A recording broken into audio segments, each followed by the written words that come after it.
Hello and welcome to the Aftershock show. I am Alex Morgan. I am here with Jamon Moore. We are live at the Empire Polo Club in Coachella Valley, California. We have just watched the San Jose Earthquakes sixth and final preseason match of the year. They played a New York Red Bulls team that was very good. They lost 2-0, both goals in the first half. Jamon, it's good to be here with you. It's been a fun few days that we've spent in Coachella. What were your takeaways from this game? My primary takeaway is that the Quakes needed this game. It's not just what Luchi said. It's not just what Chris Leach told us. Not just what Jackson Yule said. This is a team that finished fourth in the East last year. They went through big stretches of the season where they were the best team in MLS. And the Quakes started off with a 3-1 loss to them last season. It's the type of competition they hadn't gotten to face in preseason. And everyone was very clear. This is the first time we have faced a press like this, a team like this, that made it very difficult for us to play through. And man, is this exactly what we needed in order to be able to get ready for real MLS competition in this season. I don't think they look at it as a loss. I think they look at it as experienced gain. You and I are going to have, opinions in terms of like what we saw today. But I think really when it comes down to it, it's a preseason game. It's about fitness. It's about facing the best competition you can and saving the best team for last after a preseason where the Quakes look good, is a good reality check for where they really are at right now. And look, going into this game, there was a ton of optimism. The Quakes had played 5 preseason games before this. They'd faced New York, City FC. They'd faced Toronto. They'd faced Monterey Bay. They'd faced here in Coachella, DC United and Minnesota United. None of those teams are as strong as the Red Bulls are right now. None of them are at this phase in preseason and tested the Quakes like they were tested today. And look, it wasn't pretty. The Quakes were beat up down the left side with Cade Cowell, Miguel Trauco, and Tanner Beeson starting on that left side. They were overrun. They were bullied by the Red Bulls, and that's where both of the Red Bulls' goals came from today. But it's good that they're learning these lessons right now. This is not something that the Quakes have had in preseason in past years. This is why it's important to face MLS competition in preseason, so you can learn these things before you go out on opening day in the regular season and face real teams. The Red Bulls, what they were doing, what they're famous for is that press. They were putting the Quakes under some really, really intense pressure in the first 15 minutes. The Quakes were struggling to build out of the back. We talked to Jackson Yule. He said they were trying to get the ball into wide areas because it's basically impossible to play through the middle in that press, right? Carlos Guerrero, he's a guy who's there to help with the build-up. He didn't touch the ball really in the first half. And I think we were both a little concerned about that, but that's just because the Red Bulls are so good with that press. Jamon, what did you see in those first 15 minutes from that Red Bulls pressure that they were putting the Quakes under? Did it surprise you? No, not at all. It's the Red Bulls. It's exactly what they do. They're not going to try to beat you through the center of the pitch, but they are going to try to take it away from you. They're going to try to force you to hit long balls. They're going to win the second balls, and they're going to come running right back at you. It's exactly what happened. There was no surprise. Luchi was like, we weren't surprised at all. It's exactly what we expected them to do. Now, would he have liked to see them execute in situations better? Absolutely. And particularly, I think you're right about the left side. But let's keep a few things in mind in terms of that left side. First off, Cade Cowell. Like there is and should be a battle at the starting spot there with Benji Kikanovic. If you put Benji Kikanovic in there, how did things look differently, right? Also think about what's going on the left side. It's Tanner Beeson today. Rodriguez normally plays on that left side. He's been playing on the right side. Tanner Beeson's on the left side. So the only person who's really kind of comfortable over there with their spot is really kind of Miguel Trauco. And because, Tanner Beeson's got to figure it out working with Rodriguez and working with Trauco, who's still there. There's a lot of newness going on there. But now Jonathan Mensah coming in, we're not quite sure if we're going to see Jonathan Mensah start next week or not. But I almost feel like given the performance that we see today, the chance that we see Mensah goes higher. Yesterday when we talked to Luchi and Ian Russell, both of them kind of indicated like, hey, look, there's a system here. It's going to take him a little bit of time to figure it out. He got 45 minutes today. Looked pretty good. If he's in there in the first half, is it different? I don't know. But, he needs to quickly come up to speed on the Luchi system, I think, before they're going to put him out there for 90 minutes. I think would probably take their chances with the back line that they started with today. If he's not fit and ready to go, we'll see. Look, at halftime, the Red Bulls already had a 2-0 lead. They were defending the 2-0 lead at that point. They didn't need to press the way they did in the first 15 minutes. So Mensah had more time on the ball when he came in. He wasn't put under as much pressure. And yet you just got the sense that with Mensah back there, everything felt a lot more stable. The Quakes didn't feel nervous on the ball. It didn't feel like they were about to lose the ball when they were playing at the back. And then he was able to make some really strong tackles there, on the other side of the ball. So he was really strong. I based on that performance, he's got to be the starter on opening day. That's the impression that I got, Jamon. I just think that the assurance he brings back there, the experience that he brings back there, is worth so much, even if he's not, up to speed in terms of the build out that they're doing. Just the personal attributes, skills that he brings is really, really critical. Look, you talk about the left side. I think that you get the sense that Cade Cowell is going to have some serious competition there. The Red Bulls knew that he was one of the weak spots. They knew they double teamed him when like he was getting on the ball double team before. To get double teamed, and that was really worrying because it is a little confusing because on the one hand, Cade Cowell had some of the best chances. He did for the Quakes. Create some of the best attacking moments. Created some of the best attacking moments, and yet he also is one of the strongest, the biggest weaknesses on defense. His press triggers aren't great. He's prone to turnovers, and if he doesn't have a ton of protection back there on the left side, he didn't in the first half today. That's a big problem. How do you handle that? Yeah, I agree. You have options. You have options if it's not working with Cade, if his defensive liability is higher than his attacking, opportunity that he gives you. Benji Kakanovich is a perfectly fine replacement for that can give you a little bit more on the defensive side while not losing as too much on the offensive side. Might even give you something that you wouldn't otherwise have on the attacking side as well. We've been Benji fans, here for a while. There's reasons that coaches, start Cade in the season, and then sometimes those minutes, have gone to other places. So let's see how quickly he figures it out. This isn't a new system. It's a different system. It's going to ask different things of Cade. It's going to ask different things of Trauco than they've been asked previously, from either Almeida, or Cavello. And now we're going to find out how quickly can they pick it up. But, they're going to face an Atlanta United side that is in the midst of change. But, playing at Mercedes-Benz Stadium is no joke. 40, 50,000, whatever the attendance is going to be next week. It's a tough environment to start the season in. I think Quakes fans should prepare themselves that it may not be pretty, but I think it's going to be very necessary for them to be able to come back home for game 2 and feel very prepared to be able to play in front of the home crowd. And something that Luchi did do in order to mix it up is he was switching Cade and Espinosa back and forth. They did get switched to right, switch on different sides. And I think some of that was in response to, how much that left side was getting pushed around a bit. We're getting some comments here from Colin and from Brian. There is a small Quakes contingency here in Coachella Valley. To our left here, we have a special guest appearance from Crystal. Some of you might recognize Crystal from the Patreon. Brian's sending comments from over there on the other side. Is this you putting comments in? Yes. Come say hi to everyone. Brian is also Brian's commenting. also over here. So we appreciate all of our patrons. This is your comment. Joining us. Your comment. The left side was poor, and Trauco and Cade didn't have the best chemistry. Give us your 2 cents. Come down here where people can hear you. You're on the Aftershock now. Special guest. This is what you get when you go live. So what did you see today? Well, I think that left side was poor. They didn't have the best chemistry overall. But, Cade did have the best chances throughout the game. That first half shot on target, that was curler. That was a good shot. But I think it just needs some work over there.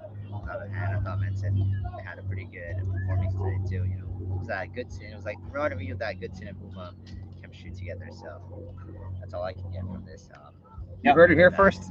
There you go. This should be a regular segment. The experts here. Crystal, you have anything you want to add? No. She's like, no, she's going to stay over there. She's going to stay out of harm's way. Thank you, Brian. No, it's great.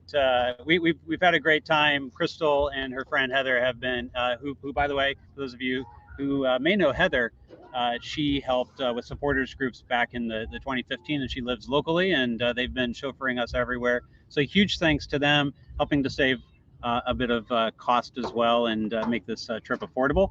And we also have Colin Etnier. Colin's got a question comments. here.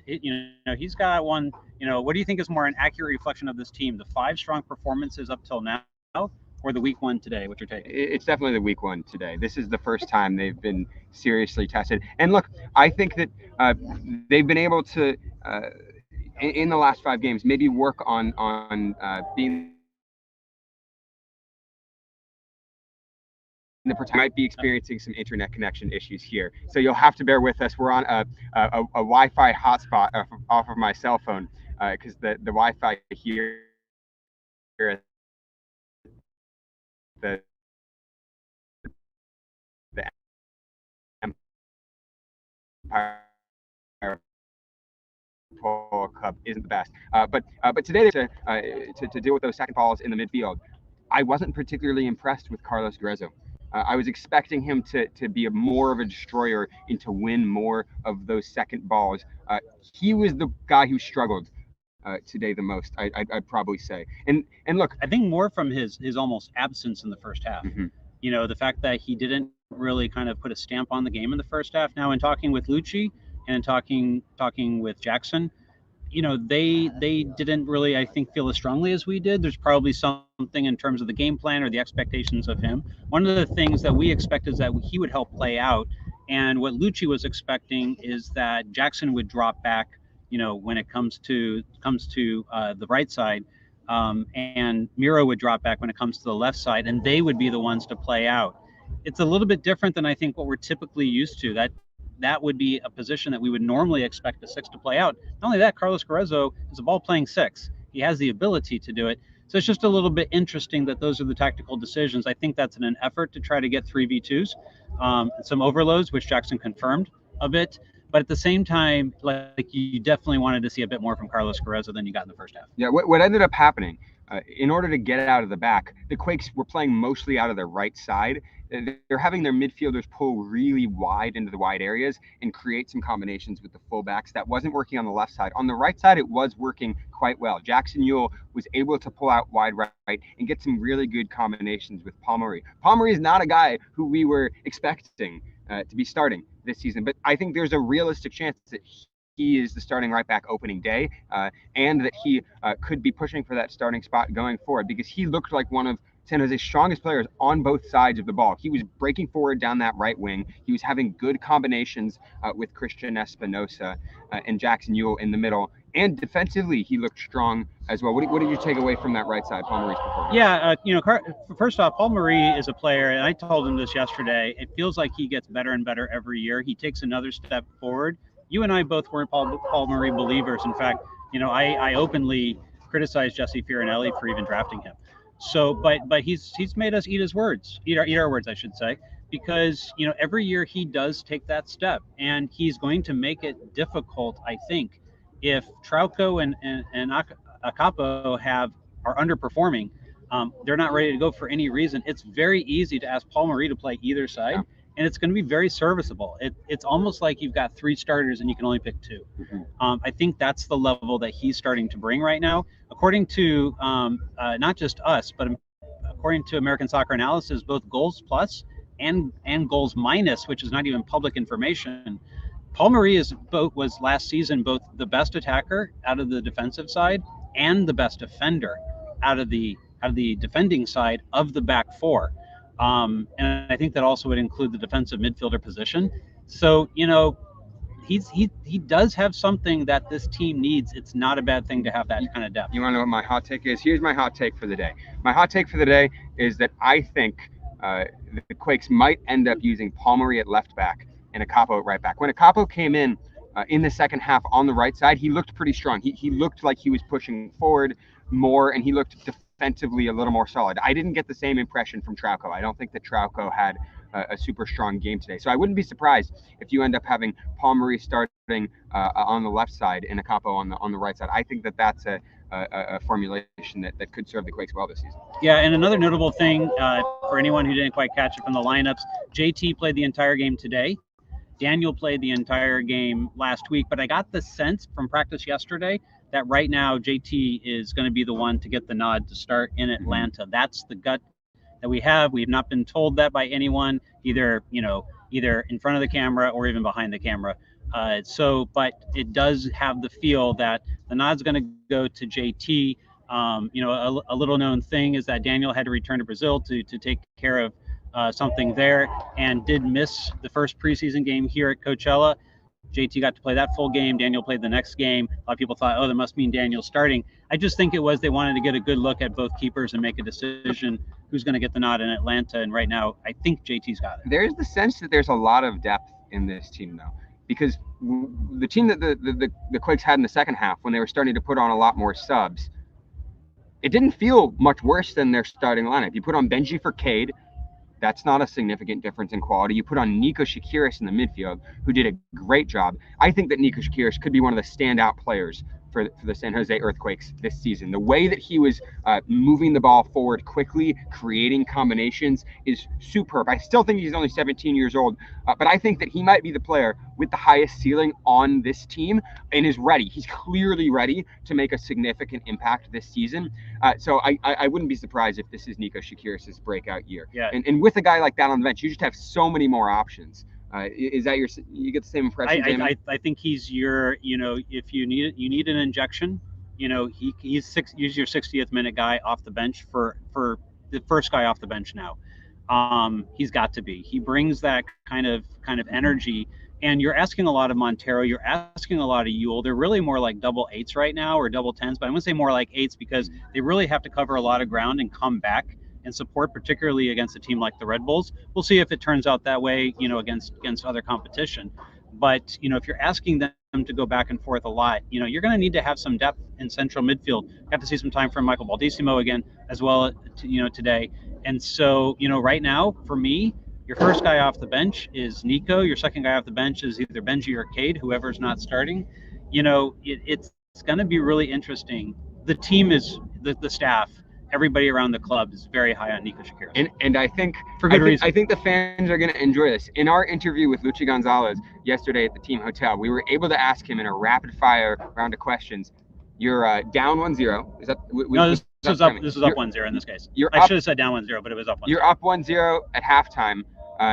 When are you making your first substitution? He thought for a second, and he said 60th minute. So I think we might see some earlier substitutions than we're used to this time, and guys like Niko will probably be the first in off the bench. Yeah, there's a lot I liked about Cabello's coaching last season, but the thing that I got very frustrated with, I think all of us did over time, was his penchant for subbing very late in games. Sometimes the first sub not coming until the 70th or 75th minute. You got 5 subs. There's no reason to wait that long. I get the feeling we're going to see a lot more subbing from Luchi, and in earlier spots or more traditional spots, at least, 60th minute onwards. And look, we got the sense, we were told that the Quakes were treating this like a regular season game, right? They didn't do what they have done in the last 5 preseason games, which is one set of players playing the first half and a completely different set of players playing the second half. This one, Mensah, I think, was the only halftime sub, and they mostly kept most of the starting guys in. With that said, even though that was their strategy, Luchi still couldn't help himself and made 6 substitutions, because you had guys like Buda, because you had guys like Niko, because you had guys like Akapo, because you had, all of those players in there. He couldn't help but give them minutes because of the way that they've been playing in preseason. So that's the sense, is that they're going to have a lot of options off the bench. Even Tommy Thompson got in as a left back as well. He was being used as a left back in the final few minutes there, and we get the sense that he's going to keep his same role as a kind of utility player who can hop in some late game situations. And help out. I want to go back to Colin's question, because in terms of like the 5 games versus the 1 game, I think what you're looking at is a team that is probably, right now at least, a mid-table team. Yeah. You have the ability to be able to dominate even a weaker team, or control the game at least against a weaker team, and we've seen that in preseason. We've seen that they have the ability to do that, but then you run against a team that's in the top 4, in a conference, and you see a struggle. And so I think you have the feeling that if this team is going to make the playoffs, they're not going to be doing it because they're 3rd in the West. They're going to do it because they're in a 6th or 7th, maybe 5th on the best spot, and maybe 8th or 9th is a downside. And I think what we're seeing right now is a team that's going to have to figure that out, and feels probably coming out of the gates like a mid-season team. Here's one of the reasons for that. We were commenting, like, it does seem like there's more depth, but there's also less gap between the starter and the sub that's coming on for the starter at this point. And even if you switch a couple starters at this point and decide like, oh, we're going to start Akapo over Marie, like getting Marie off the bench is not really necessarily a big step down from Akapo. Those types of changes, or Niko Shakir is coming on for a Jackson Ewell, or a Kate or a Benji coming on for each other, or even for Jeremy Abobasi, there's not big step downs. You could say probably the most position at risk at this point, Christian Espinoza. He went off, not sure if it was a cramp or if he felt something, but he decided to go off. I don't know if that was the plan. Initially, it looked like Benji was going to come on for Cade, because Cade went over to the sideline. Cade ended up going over to the right, and Benji stayed on the left, later on. So hopefully everything's okay with Christian Espinoza. Walked off under his own power, looked okay after the game. Knock on wood, hopefully everything's okay there. But if there's one position I would be a little bit concerned with, is it probably would be the Christian Espinoza position. Otherwise, there's depth all over the field right now for this team. Their starting lineup is not necessarily going to knock anyone's socks off, not necessarily going to be, best 11 in MLS players. But, the difference right now between those starters and those subs feels as close as it's ever been. Look, if there's going to be one player that takes the Earthquakes to that next level, it's Jamon Montero, because the way that he played today was fantastic. When everything else was failing, when they weren't able to build the ball out of the back, he ended up dropping deep, picking up the ball, in between the center backs, and basically orchestrating everything like a quarterback. He'd dribble the ball up a few feet, play a 1-2 with Jackson, take the ball up another few feet, break another line with another 1-2, and he was the one when everybody else was not able to handle the New York Red Bulls pressure, who was able to marshal that ball forward. And look, his work rate is incredible. His ability to get stuck in, his willingness to get stuck in, win those balls, play forward quickly, is, I think, what gives the Quakes, their biggest chance of pushing towards the top of the Western Conference this season, and of being going from a good team to a great team. He also had one of the best shots on target. He had a free kick from about 25 yards that I thought was in. Jamon thought was in. It was inside of the post and looked like it should have snuck in. I know that there is a video of it that I think has been uploaded to our patron Slack. If you're not on the patron Slack, you should get on the patron Slack, because we're going to have some all of our thoughts from. Crystal's that on your Instagram as well? From that video you took of the shot? No, I didn't. Oh, you didn't put it up It there. is on the patron Slack. Crystal, our resident videographer from today, was able to put a video of that on the patron Slack, so you can check it out there. But set pieces, there are lots of people who are able to take those. You had Jamiro standing over it, you had Trauco standing over it, you had Abobasi standing over it. All of which could have taken it from that spot. In fact, I was surprised that Jamiro took it, being the right-footed player. Normally it's a spot you expect a left footer. It's a place Jeremy Abobasi hit from. Last season, Trauco's got a good foot. I was kind of expecting that Miro was there just to be a bit of a decoy, and that Trauco would end up taking it, but Miro actually took it, hit the post. Yeah, it was a strong performance. Defensive set pieces, is there anything that stood out for you? We know they weren't a problem today. So look, the thing that we can tell you from what we've observed is that Aiden Brown is all over the set pieces.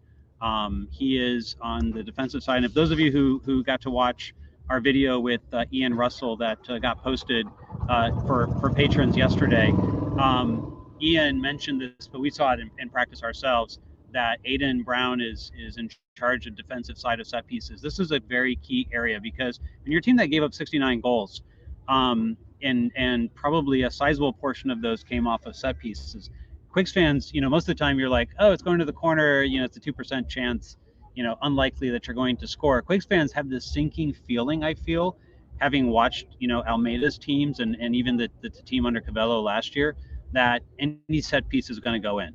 It's just this nagging, oh no, here we go again. We're going to give up a set piece in this situation. And quite often you're right. And that has to go away. You have to feel like, wow, that should not have gone in. We should have been able to stop that. We're better than that, and feel more confident, in those kinds of situations. I feel that Aiden, if someone can address the set pieces, partially through personnel, partially through improved kind of tactics, awareness, intensity in the moment. Luchi talked a lot yesterday about intensity. Well, there's nobody more intense out there at practice than Aiden Brown. I can tell you that right now. He brings a lot of intensity, big, imposing guy. Intimidating. Yeah, very intimidating. somebody who commands respect from the players, and you can see it. He got out on the pitch and he's positioning him and saying, here's what you need to do, here's who you need to mark, here's what you got to do in these different situations. Pretty impressive stuff. I like what I've seen from Aiden Brown and the way he worked with the goalkeepers yesterday. Hopefully we see those improvements on the defensive side of the ball. In the sense is with the new back line, they're just stronger aerially generally. I think Rodriguez is tall. He's able to win the ball. I think he got a head on one of the offensive set pieces. And then Mensah is willing and able to put his head on anything that comes in the box. Yesterday at training, the Quakes had a set piece, a finishing drill. They were whipping in crosses and trying to score. And Mensah, I think, was the top scorer in that drill. I think he scored at least 4 goals with his head. Jake Pisani was by us and trying to grab some video, and particularly would flip his phone on and try to catch, like, in a moment where he thought there might be a goal or something like that. And he kept calling, Mensah's going to get head on this one. Mensah's going to get this head on. So he could be right when it actually happened. Didn't happen today, but man, watching practice yesterday, you felt like every single time he was around the ball, he was going to be able to put it in the net. He's an imposing figure, very good in the air. I'm not a fan of aerial crosses, but on set pieces and such, when you've got a head like that in the box, why not? Yeah. Today it didn't feel like that was what the Quakes were trying to do, though. Something we were talking about with Jake is Jake kept predicting. We're gonna throw Jake under the bus a little bit.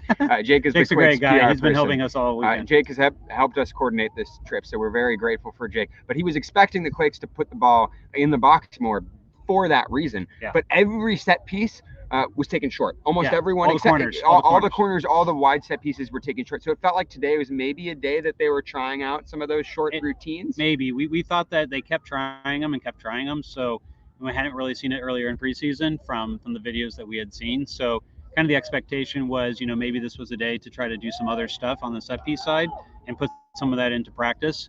But the problem is, of course, when you do the same thing every single time, the opposition is going to easily be able to snuff that out. And I think Jake's right. I don't think any of them found the box. Doesn't mean that that's necessarily throw out short corners. The Quakes have had success on short corners if you can execute it and get the cross from a little bit higher than a little bit deeper. You do have a better chance to be able to get that in the net, particularly when you've got a Mensah in the box who can do that. Rodriguez, big imposing guy. They've had that ability. Unfortunately, lost Nathan, who had 3 goals last year off of set pieces. That's got to get replaced. If you're going to hit 50 or more goals, you got to be able to get them. And you can see them coming off the head of Jonah Mensah. The team refer to him as Jonah, Jona, for those who aren't aware. So I'm still saying Jonathan, but I probably got to get used to saying Jonah because that's what everyone calls him. And look, I think Nathan is kind of the elephant in the room right now because the Quakes have been playing with him in that left-sided, the center back role throughout preseason until they lost him just about a week ago now to an ACL injury. So that I think that's probably one of the reasons why the left side looked so weak is because he was a guy who was anchoring that back line there and coordinating everything, and to suddenly lose him in the middle of your preseason has got to be pretty devastating. Right, and not only that, he's was able to work. When Daniel's in goal, now you've got a lot of that Portuguese back line that can communicate. Now that line's going to have to communicate a little bit differently if it's JT in goal, or if you're putting Jonathan Mensah back there, who's I'm guessing doesn't know Portuguese, probably knows Spanish quite well, but probably not Portuguese. And so that back line's going to have to figure it out. Where it looked like there's going to be a lot of Portuguese players back there who could communicate in Portuguese. And that's not going to come together right away. Yeah.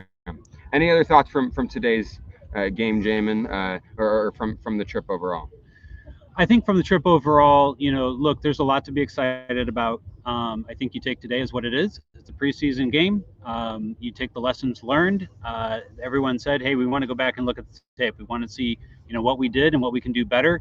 The coaches have the perspective on one side of the field. The camera's on, up high, but on that side of the field.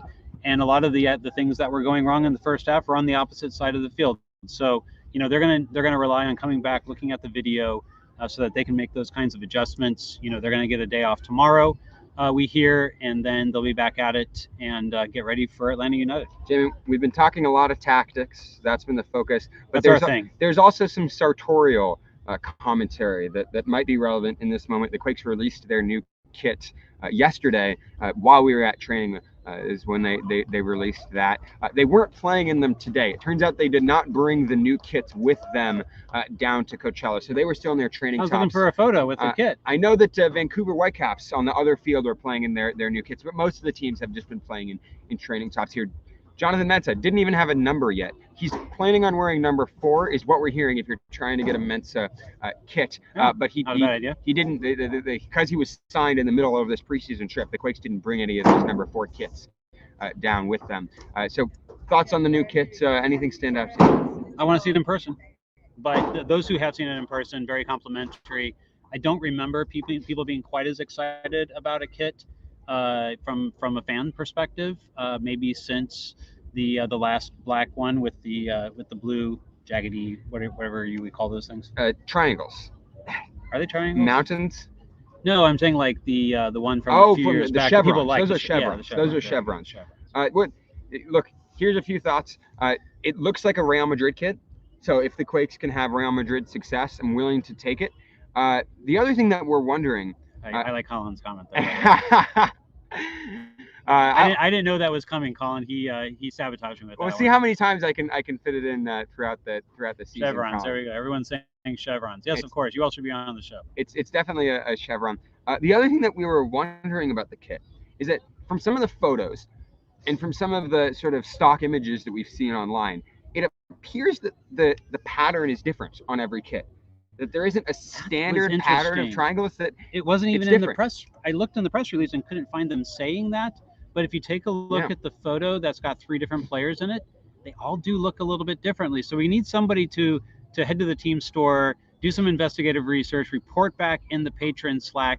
Do they all look the same in terms of what's available to the fans, or do they look sometimes a little bit different? We would see the position of like the logos would look a little bit different with the peaks.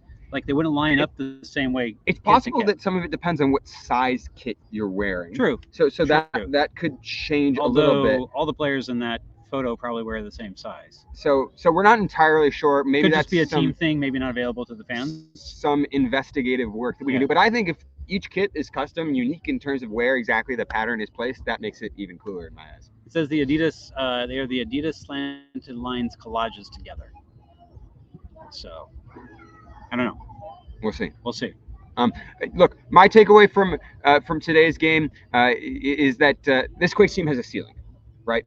Sure. There's a lot of optimism that I had. Every team does. Every optimism that I had coming into this game. It felt like the Quakes were the hottest team in preseason. They were one of the teams to beat at this Coachella tournament, given the way that they played against New York, given the way that they played against Toronto, DC United in the Minnesota game. But this shows that they still have some things to improve on if they're going to really reach the top echelons of MLS. Yeah. And that's a good lesson to learn now. So I think this was maybe a little disappointing result for some fans who were hoping that this team could really challenge for silverware this season. But with that said, I think it's a good game for the Quakes to experience. Absolutely. So check out our content as well. Probably everyone on here is a patron. If you're not, we have a 7-day trial running right now. You can go to either quakesepicenter.com/Patreon, or you can go to patreon.com/QuakesEpicenter. Take your pick. From there, our $5 super supporter offering on our Patreon is available right now for a 7-day trial. If you enjoy this content, you want to get our video content. Right now, our plan is not to release everything publicly. We may end up putting some stuff out there publicly, but right now it's for patrons. It is put into the patron areas where you have to have the login, the patron login, to be able to get in there and get it. You're going to want to hear our interviews both with Chris Leach and Luchi. Nothing that was said there yesterday, would change with today's result. It was all, very much with Luchi. We got some good information in terms of, tactically what he's expecting.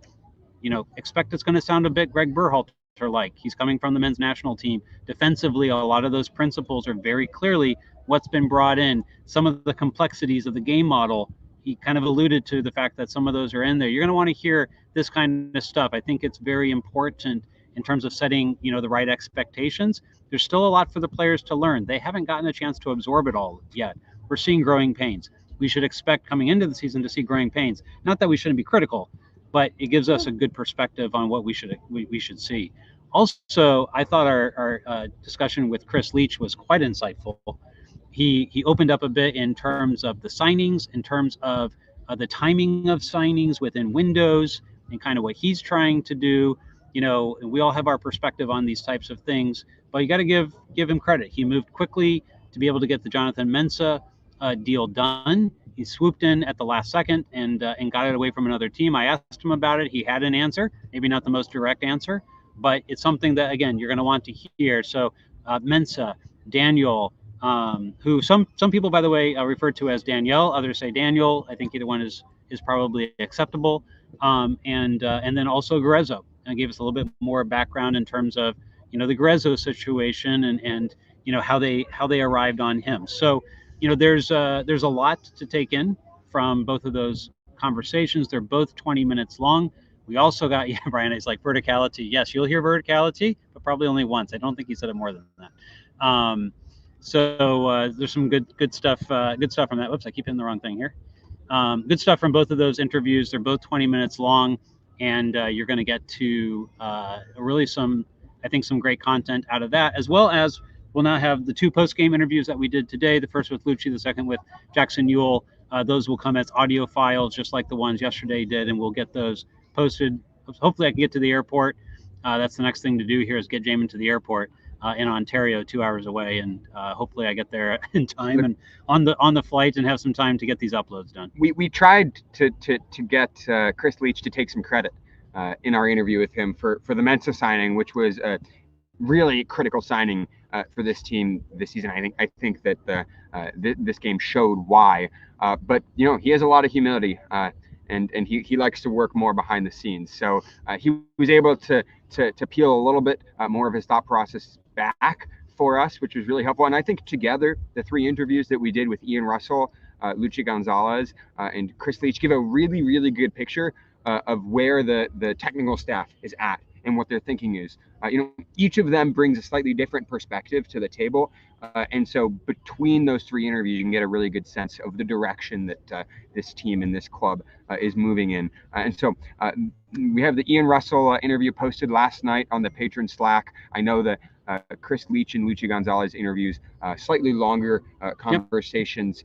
We were unfortunately, we were doing our interviews from the sort of team video analysis room. And they wanted us out of their bunker, and they had a meeting to go over the training footage at 4:30, so we had to run out of there. So the Ian Russell interview was slightly shorter, but the other 2 interviews are a little bit more longer. And also a player interview with Daniel Muni. Got a chance to catch up with him. 2 goals in this preseason. Didn't get time today, but man, I think he's a player to watch. I really enjoyed watching him in training yesterday. I think he's got players in front of him for sure. But my guess is he's going to get a lot of Quakes 2 time. I'll probably get to team up with Oscar Agron a bit on the back line. They combined for a goal in the last preseason game. I'm optimistic about the long-term prospects for a player like Daniel in this league. He feels like the type of player that could fit in and do well. And I'm also expecting we'll see a bit of him at Quakes 2. So we're going to release that one. We're going to hold on to that for just a bit. We think that we're going to be he's going to get signed. We think, for everything we can tell, he's going to get signed, and hopefully an announcement will be out. That's our expectation based on the way that he's been playing in preseason. Preseason, and just like, everyone's kind of got the sense that it's going to happen. It's not done yet. We'll see. And we're going to hold that, though, for once he's signed, then we'll get that posted. Yeah. And we want to thank you guys once again for helping make this trip happen. You guys were very generous in being able to support us to fly out here and to support this trip. We've had Crystal and the rest of the community be really supportive. Heather as well. This process. Heather has thank been. Thank you to Brian for joining us. Critical in you're the making first this guest happen. Appearance on the show from a patron who we let talk on the show. So that's a first. Aftershock history. You can bag that one. We were also able to run into Mike, I believe, earlier today in the stands. And so if any of you guys ever see us, I'll be back for opening day at PayPal Park we love to catch up with you Hopefully I guys will be in there. person. And so we've been super grateful to you guys for making this trip happen. Yeah, sorry for a little bit shorter show today, but we do got to get to the airport. And, well, it's a bit different sitting here outside and trying to do this on the bleachers. And if you saw the setup here, it's quite amateurish. But my understanding is, Hollywood is a bunch of smoke and mirrors anyway. So probably what we're doing is as professional as anything you ever see on TV. Yeah, so a game behind us, by the way, Portland and New York City FC is going on. In case you're hearing some of that, Daniel Bingham starting in goal today for Portland. You heard it here first. There's actually a couple ex-Quakes folks who've been in and around the tournament. You have the former goalkeeper coach. I forget how to pronounce his name, but Yuri from Yineman or something like that. Something like that. Something like that, right? Who is now the goalkeeper coach for the Red Bulls. So he was on the opposite that's right. I did see that announcement. bench today. Yeah. And yeah, there's a couple other Quakes connections. Stephen Lenhart on camp. Stephen Lenhart was here. Dave Cavill. By the way, a question we asked Luchi: if stoppage time, you need to put on a player. Are you putting on Alan Gordon or Stephen Lenhart? We can't give that away. Not going to spoil that. Not going to spoil that. You're going to have to watch the video. But only one of those were here today at the Coachella Valley Invitational. And that was Lenhart. So anyway, and we also saw Dave Cavill was here, former Quakes president, was here. We believe that the Oakland A's we don't think he was a nearby. spy sent by John Fisher. We are believing that it is because of spring training. So lots of people around Coachella. We're grateful to be here. We thank all of you for joining us today. That was a joke, by the way. If anyone sees this, and Dave Cavill, if you see this, we're just joking. Jamon's worried about all the front office spies watching the show right now. As Alex is learning, I'm never serious about anything. So thank everyone for joining us today. We're very grateful to be here, and we hope to see you very shortly for some more preseason coverage and for San Jose's home opener and regular season opener against Atlanta United in a few weeks' time. So we'll see you guys then. Take care, everyone. Thank you so much. Thanks for tuning in.